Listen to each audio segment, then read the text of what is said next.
Hello friends, चंदन जी सब YouTube channel में आप लोगों का स्वागत है। आज हम लोग जिस टॉपिक पे बात करने जा रहे हैं बहुत ही महत्वपूर्ण टॉपिक है। इसमें हम लोग आज ये देखेंगे कि यूपीएससी की प्रिपरेशन में हम लोग क्या ऐसा गलती करते हैं जिसके कारण हम लोग यूपीएससी क्वालिफाई नहीं कर पाते हैं। आज हम लोग पीटी, मेंस और इंटरव्यू सभी के प्रिपरेशन के बारे में अच्छी तरह से बात करेंगे। तो चलिए अब हम लोग शुरुआत करते हैं। हम लोग शुरू करेंगे पीटी से। पहले देख लेते हैं कि पीटी में क्या सब पूछा जाता है। पीटी का पहले हम लोग बुक लिस्ट जान लेते हैं। हम लोग हिस्ट्री पढ़ते हैं, geography, political science, economics, environment, art and culture, science progress, ये सब हम लोग पढ़ते हैं। अब इसमें क्या है कि कौन सा बुक किस पब्लिकेशन का पढ़े ये जान लेते हैं। एंशिएंट हिस्ट्री के लिए हम लोग एनसीईआरटी ओल्ड वाला पढ़ेंगे जो रामाशरण शर्मा का आता है। मिडाइवल हिस्ट्री के लिए हम लोग ओल्ड एनसीईआरटी पढ़ेंगे जो सतीश चंद्रा का आता है। मॉडर्न के लिए हम लोग ओल्ड एनसीईआरटी पढ़ेंगे जो बिपिन चंद्रा का आता है। और साथ में स्पेक्ट्रम जो राजीव अहिर का छोटा वाला किताब आता है वो पढ़ेंगे। इससे आपका हिस्ट्री कंप्लीट हो जाएगा। ज्योग्राफी के लिए हम लोग एनसीईआरटी देखेंगे और एनसीईआरटी जब पूरा कंप्लीट हो जाएगा उसके बाद हम लोग महेश वर्णवाल का बुक देखेंगे। पॉलिटिकल साइंस के लिए फिर वही एनसीईआरटी देखेंगे 6 to 12 और उसके बाद हम लोग एम लक्ष्मीकांत पढ़ेंगे। इकोनॉमिक्स के लिए 9 to 12 एनसीईआरटी देखेंगे। उसके बाद हम लोग रमेश सिंह का पढ़ेंगे। इकोनॉमिक्स के बाद इन्वायरमेंट के लिए हम लोग शंकर आईएएस का बुक पढ़ेंगे। आर्ट एंड कल्चर के लिए नितिन सिंघानिया का बुक पढ़ेंगे। और साइंस के लिए हम लोग वही एनसीईआरटी पढ़ेंगे। और साइंस प्रोग्रेस यानी कि साइंस एंड टेक्नोलॉजी के लिए हम लोग करंट अफेयर पढ़ेंगे। तो ये मेरा पीटी का हो गया। और उसके बाद जो भी सब्जेक्ट है जैसे कि geography, political science, economics, environment, art and culture, इस सभी का अलग अलग सेगमेंट आता है करंट अफेयर का। तो उसको क्या करेंगे कि नोट्स बनाते टाइम उसको हम करंट अफेयर से क्या करेंगे कि अपडेट करते रहेंगे।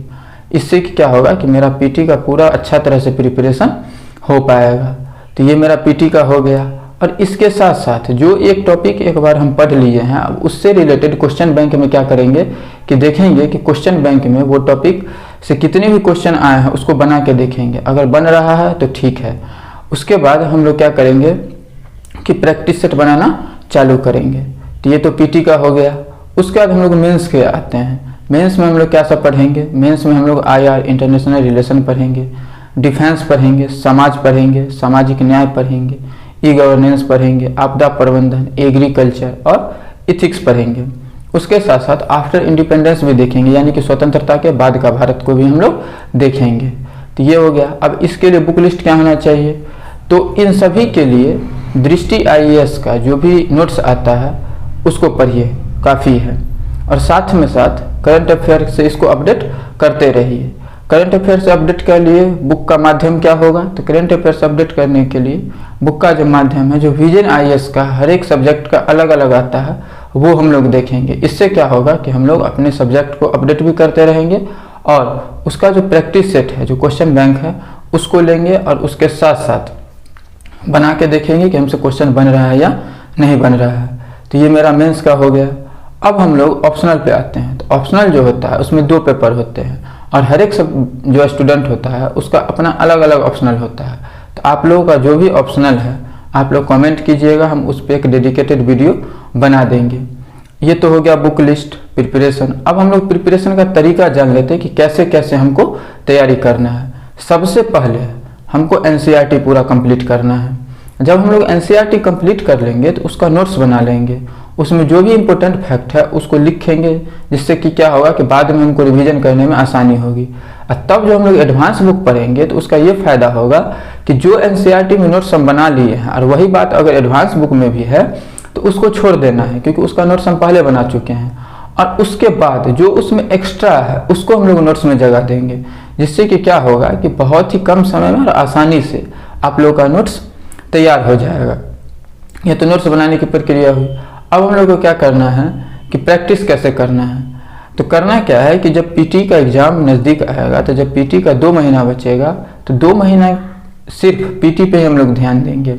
और उस समय क्या करेंगे, history, geography, political science, economics, environment, art and culture, science and technology, जो भी सब्जेक्ट है पीटी लेवल का, उसका हम लोग क्या करेंगे कि रोज एक सब्जेक्ट का, यानी कि जैसे एंशिएंट हिस्ट्री है तो उसके लिए एक पेज रिवीजन करेंगे, जो भी हम नोट्स बनाए हैं। इसी प्रकार से जो भी सब्जेक्ट है उसका एक एक पेज रिवीजन करेंगे।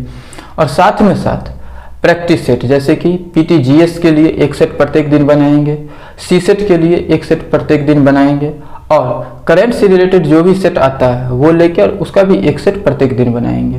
तो इस हिसाब से हमको क्या करना है कि पीटी का प्रिपरेशन करना है। और साथ में जो भी इम्पोर्टेंट क्वेश्चन है, आप चाहे तो आप किसी भी कोचिंग इंस्टीट्यूशन का मटेरियल ले सकते हैं, प्रैक्टिस सेट ले सकते हैं, और उससे आप अपना प्रैक्टिस करके आप अपनी तैयारी का परीक्षण कर सकते हैं। तो ये पीटी का हुआ। अब मेंस में क्या करना है कि मेंस जब से शुरुआत होता है तो ऑप्शनल जो है मेरा और मेंस, ये मेरा नोट्स बनाते समय यानी कि पीटी से पहले मेरा ऑप्शनल खत्म हो जाना चाहिए, जिससे कि ये होगा फायदा कि उसके बाद आप पे प्रेशर नहीं पड़ेगा। तो उसके बाद हम लोग क्या करेंगे कि मेंस के समय में जैसे GS paper 1, GS paper 2, GS paper 3, GS paper 4, उसके बाद ऑप्शनल के 2 पेपर, निबंध, हिंदी और इंग्लिश, इतने पेपर होते हैं। क्या करेंगे कि हर एक, जैसे जीएस 1 है उसमें 10 क्वेश्चन प्रत्येक दिन बनाएंगे, जीएस 2 में 10 क्वेश्चन बनाएंगे, जीएस 3 में 10 क्वेश्चन बनाएंगे, और जीएस 4 में 10 क्वेश्चन बनाएंगे। ऑप्शनल है तो ऑप्शनल में पेपर 1 में 3 क्वेश्चन बनाएंगे प्रत्येक दिन, और पेपर 2 में भी 3 क्वेश्चन बनाएंगे प्रत्येक दिन। इससे ये होगा कि मेरा प्रत्येक सब्जेक्ट का यानी कि प्रत्येक पेपर का प्रैक्टिस मेरा रोज होता चलेगा, और बहुत सारा इतना दिन में जो आपको 70-75 दिन मिलेगा उसमें बहुत सारे क्वेश्चन का प्रैक्टिस कर चुके होंगे, तो एग्जाम में लिखने में कोई भी प्रॉब्लम नहीं होगी। तो ये तो हो गया मेरा मेंस का। साथ में जैसे कि निबंध है, निबंध में एक निबंध अगर प्रत्येक दिन लिख सकते हैं तो ठीक है, अगर नहीं लिख सकते हैं तो 3 दिन 4 दिन पे एक निबंध जरूर लिखें। हिंदी का एक सेट जरूर बनाएं, इंग्लिश का एक सेट जरूर बनाएं। इससे क्या होगा कि आपका जो आप तैयारी किए हैं, रिवीजन किए हैं, उससे ये पता चल जाएगा कि आप लोगों का तैयारी का बेस क्या है। और साथ में साथ अब हम लोग जरा इंटरव्यू का बात कर लेते हैं। इंटरव्यू में हम लोग को क्या पढ़ना है? इंटरव्यू में हम लोगों को बेसिक नॉलेज, जैसे कि अपना नाम, जो आपका बायोडाटा है, जो आप डिटेल्स एप्लीकेशन फॉर्म भरिएगा उसमें जो भी आप बायोडाटा भरे हैं उस पर अच्छा से आपको तैयारी कर लेना है, जिससे कि क्या होगा कि आप लोग आसानी से उस चीज़ पे जाके वहाँ पे आप आसानी से इंटरव्यू दे सकते हैं। और ज़्यादातर कोशिश करना है जो जनरल घटना है, जो देश और विदेश में घट रहे होते हैं, उस पर हम लोग को ज़्यादातर ध्यान देना है। इससे क्या होगा कि जो भी क्वेश्चन पूछा जाएगा उसको आप आसानी से बना पाइएगा।